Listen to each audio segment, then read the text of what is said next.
All right, everyone. Welcome to tonight's game. It's not every day you get a group like this around the table.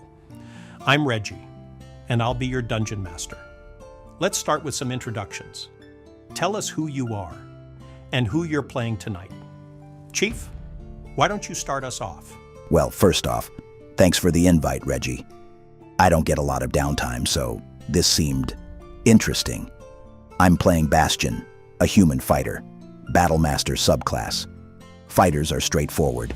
No magic, no tricks, just skill, discipline, and a good strategy. Bastion feels like someone I'd trust to have my back in a fight, and I figured, why not bring that into the game? Besides, I didn't want to get stuck figuring out spells. No magic, huh, Chief? I wouldn't have guessed. But yeah, that checks out. You've always been more about action than flash. And I'm guessing Bastion's trust to have my back bit is just your way of saying we should all stick behind you when things go south. I'm expecting that's going to be the case. Well, as long as you don't mind a few arrows flying past your head, I can work with that. And since I'm already giving you grief, I might as well go next. So I'm playing Elowin, a half-elf ranger. When I saw the ranger class, it just clicked. Tracking, surviving in the wild, making tough shots. Those are the things I know best. And the ranger's abilities, they're practical. No wasted movements, no unnecessary risks, just precision and instinct. And I figured it's always good to have someone around who knows how to hit a target without causing a scene. Not sure why you're looking at me when you say that. Do I look like a walking catastrophe to you? You really want me to answer that? You know what? You're probably right.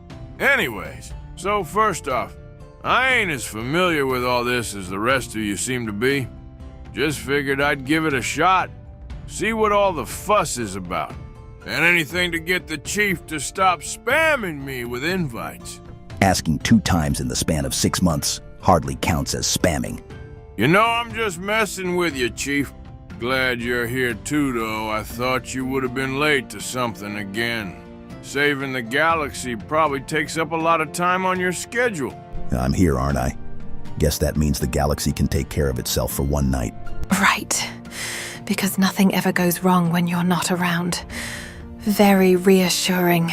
All right, let's get back on track. I'm playing Rowan, a human paladin. Oath of Redemption or something like that. From what I can tell, he's a guy who tries to help people fix their mistakes. Second chances and all that. Felt like something I could work with. You? Playing a peacemaker? Yeah, well, don't get too used to it. Seems like Rowan's also got a sword for when talking don't work. Figured I'd stick to something simple. Big sword, shiny armor, no magic to worry about. At least I think that's how it works. Unfamiliarity with mechanics is not detrimental. Assistance will be provided as required. See? That's the kind of team spirit I like. All right, Metal Man, let's hear it. My character's designation is Ferrum 7. BT is my own designation. Right. Ferrum 7? Sure. Don't take it personal if I call you BT half the time. Just rolls off the tongue easier. Acknowledged. My original purpose was to assist and protect in high-risk combat scenarios. However, for this session, I am adapting to the requirements of this tabletop environment. I am Ferrum 7, a Warforged artificer. My character was constructed for innovation, adaptability, and precision in complex operations. The Artificer class reflects these attributes and provides both mechanical expertise and strategic versatility. Wait, so you're telling me you're basically playing yourself? Like you just added a medieval filter to BT and called it a day? Not entirely accurate. The character's development involves creative adaptation within the framework of this activity.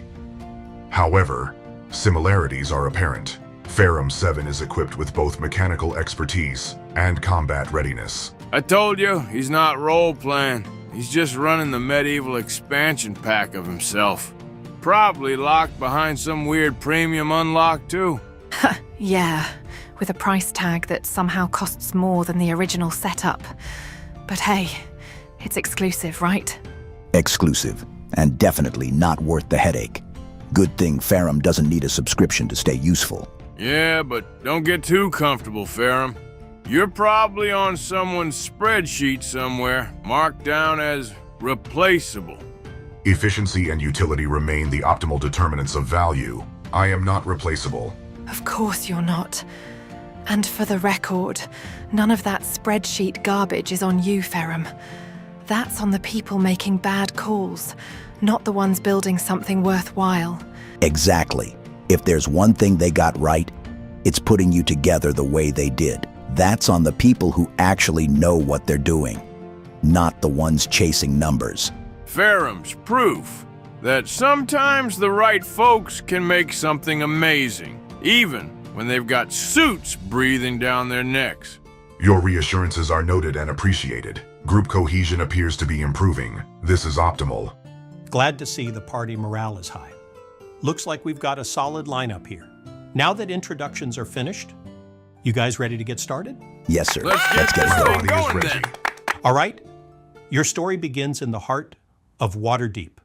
It's a place of towering spires, bustling marketplaces, and shadowy alleys where secrets change hands as often as gold. Tonight, the city feels alive with the energy of opportunity and danger, and the bustling streets are filled with the sounds of merchants closing shop and taverns coming alive. You've chosen the Wandering Blade, a well-worn tavern tucked in the trades ward. The room is lively tonight, with adventurers, traders, and locals swapping stories.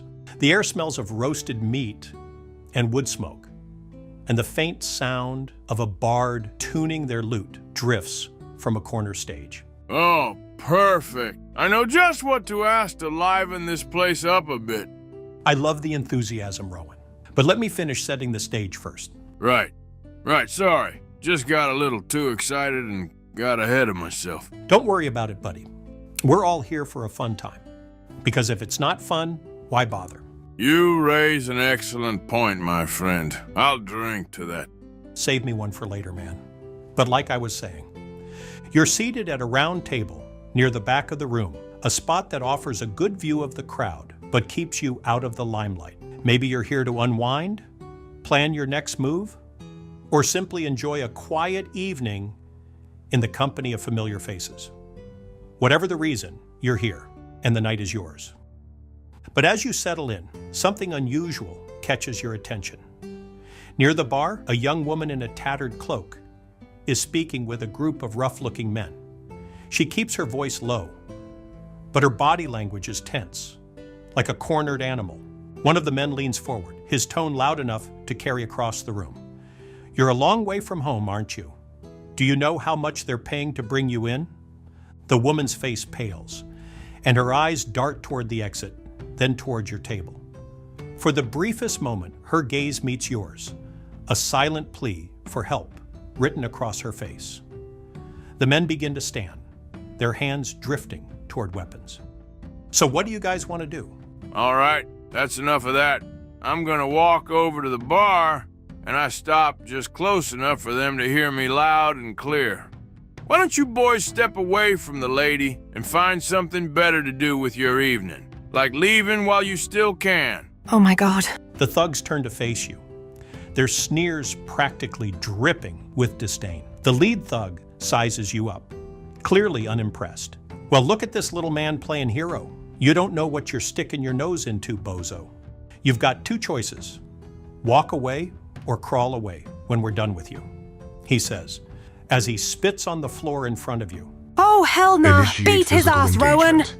Target leader for maximum demoralization of hostile forces. Make it quick. The guy looks like he hasn't dodged a punch in years. All right, if you insist. Reggie, I'm gonna punch this guy in the damn face. You ball your fist and take a swing at the lead thug. Go ahead and roll to hit. This'll be a melee attack, so add your strength modifier and proficiency bonus. Hold on, strength modifier. Proficiency bonus? You're talking like I know what any of that means. Look at your sheet, Arthur. Your strength modifier is that little number next to your strength stat, and your proficiency bonus is, what is it at level 1? +2.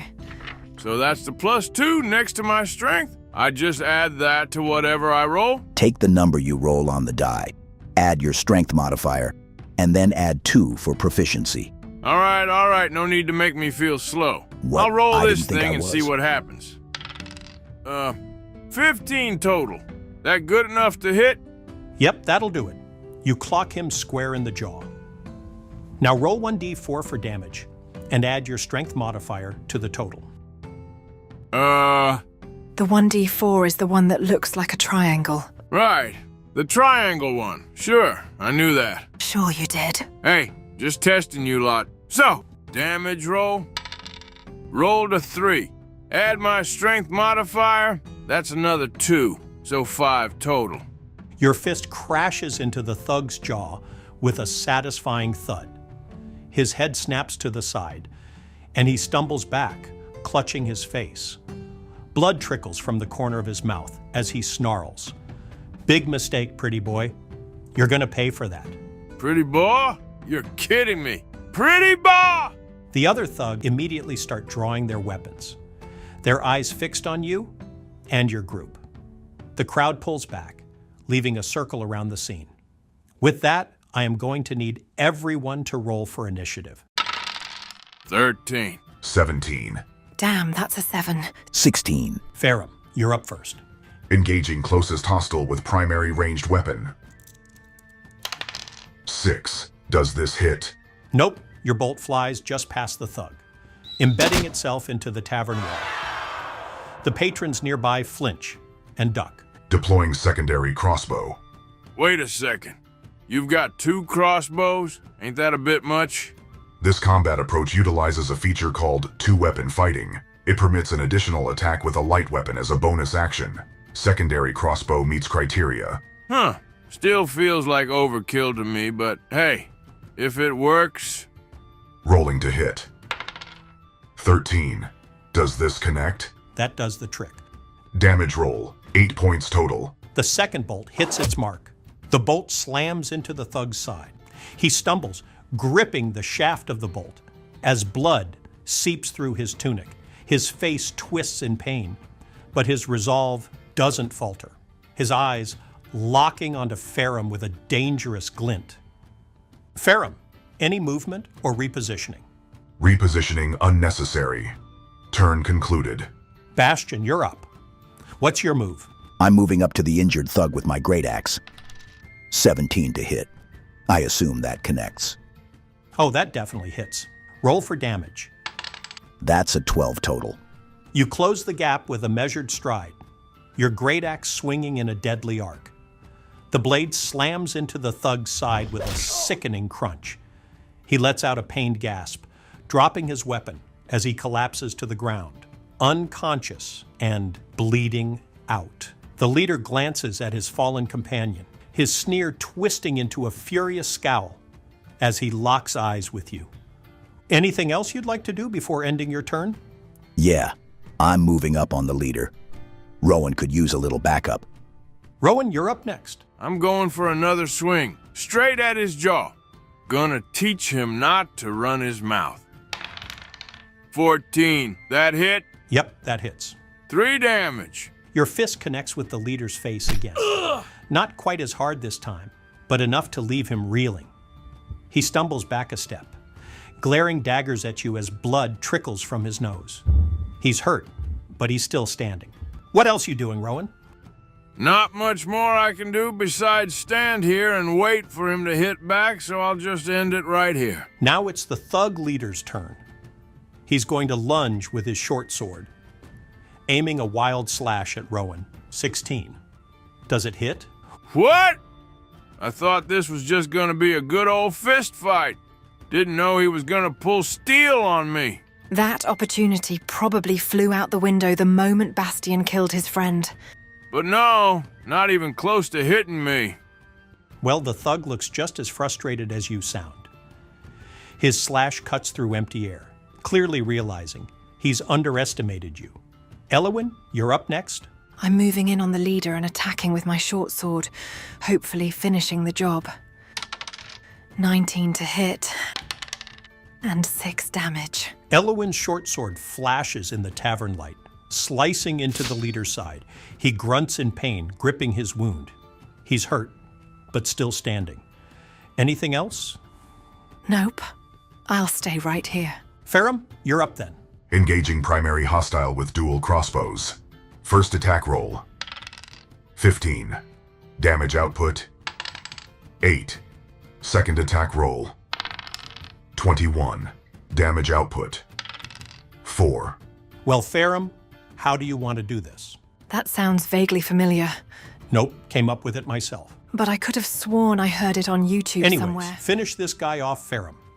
I target his weapon hand, pinning it to his chest with the first bolt. The second shot follows immediately, piercing the joint in his shoulder, rendering him immobile. Hostile neutralized. Threat level 0. Well, I reckon that's one way to finish a fight. Remind me not to get on your bad side. Did you really have to pin his hand to his chest?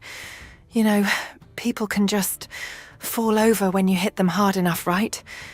Efficient. Brutal, but efficient. I've seen worse. But maybe dial it back a little next time. Well, that was memorable. Ferrum, I think the bartender's going to need a mop and a stiff drink. On that note, I think I'm ready to call it an end to our first session. Take care, guys.